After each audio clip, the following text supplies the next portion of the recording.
We're talking about Joe Bataan, a musician who was born and raised in Spanish Harlem. He eventually became one of the founders of Latin Boogaloo in New York City. And what started out as a kind of a local music by young folks, kids, has become a global phenomenon. Joe Bataan was born in 1942. His father was a Filipino Navy cook who made his way from the Philippines across the United States, landing in New York City. His mother, an African-American woman who came up from Virginia to New York City, the two of them met there, and they had one son. Joe is an Afro-Filipino kid. As far as he knows, he's the only Afro-Filipino kid that he knew in Spanish Harlem. But he grew up with a range of cultural backgrounds there: Dominican, Puerto Rican, Cuban, Jewish. And the thing is, he identified closely with Puerto Rican culture. Latin Boogaloo is a kind of music that came out of Spanish Harlem in the late 1960s.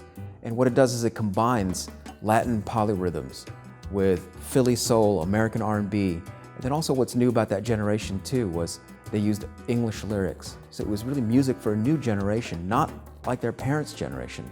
And so if you're coming up in Spanish Harlem in the late 1960s, you're listening to Joe Bataan. The content of a lot of Latin Boogaloo, it was music about the neighborhood. And when Joe is singing about the neighborhood, he's also singing about himself.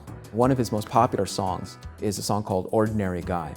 He talks about not having a degree in biology. He says that his degree is in streetology. So he's really coming at these lyrics from a point of reality. Audiences could recognize something of themselves in Joe's music. In 1979, he released a single called Rapo Clapo, just a few months ahead of Rapper's Delight.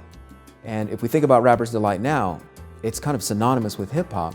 And Joe feels that he was really at the birth of it, rapping on a track in 1979. If I were to recommend one song, it would be Young, Gifted, and Brown. At the core of it, you hear his lyrics when he's talking about himself. And he's talking about being born and raised in Spanish Harlem in 1942 and getting his chance to sing his song with a beat so fresh and clear. And so if you think about those lyrics, I think you'll get a really clear picture of who Joe is. The National Portrait Gallery acquired a photo of Joe Bataan in 2013, and it's a fantastic photo. It pictures him in 1965, surrounded by his first band, the Latin Swingers. And if you look at this photo, what's amazing is that he's 23 years old, and it looks like he's already a superstar.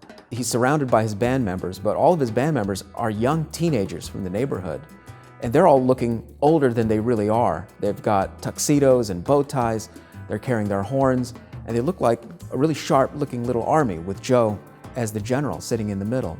Another aspect of the photo is just Joe's posture. You'll notice he's looking straight into the lens, but he's got this attitude. He's really in charge. And if you're a band member, one of the things you don't want to do is to disappoint the band leader, because you don't know if you're going to have the gig the next day with this guy. He looks like he's all about serious business. It's important for the National Portrait Gallery to have acquired that photograph because it speaks to a very American story. Joe's parentage is Filipino and African American. He grows up in Spanish Harlem and identifies with Puerto Rican culture. It's quite a unique and dynamic story, and I hope it helps to really diversify our collections in terms of thinking about African American and Filipino American experiences. American history is multiracial, multicultural, multilinguistic. It comes from every corner that you can think of. And it's marked by immigrants as well as the descendants of slaves. It's marked by refugees, and when they come together, they're not merely forgetting the homes that they've known.